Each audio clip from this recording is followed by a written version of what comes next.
আমাদের বেশিরভাগ খাবারে তেল, ঘি, মাখন ইত্যাদি ব্যবহার করা হয়।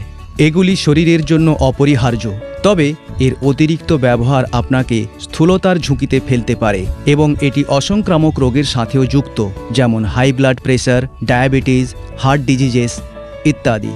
তবে কিছু সহজ উপায় রয়েছে এগুলি এড়াতে। সুষম ধরনের খাবার অনুসারে আমাদের খাবারে মাত্র 20 থেকে 25% ক্যালোরি থাকা উচিত। সেটাই চর্বির উৎস। শুধুমাত্র নির্ধারিত পরিমাণ কিনুন। প্রতি মাসে শুধুমাত্র নির্ধারিত পরিমাণ তেল কিনুন এবং বাড়িতে এর ব্যবহারের দিকে নজর রাখুন। আপনার প্রতিদিনের খাবারে ধীরে ধীরে তেলের ব্যবহার কমিয়ে দিন। রান্না করার সময় বোতলের পরিবর্তে ছোট চামচ দিয়ে তেল যোগ করুন। ভাজা খাবারের পরিবর্তে সেদ্ধ করা, স্টিমড, রোস্টেড বা গ্রিলড খাবার খান। হাইড্রোজেনেটেড উদ্ভিজ তেলে ট্রান্স ফ্যাট থাকে, এটি ব্যবহার করবেন না। বেকারি পণ্য কম খান। তেল কম ব্যবহার স্বাস্থ্য এবং পারিবারিক সুখ উন্নত করে।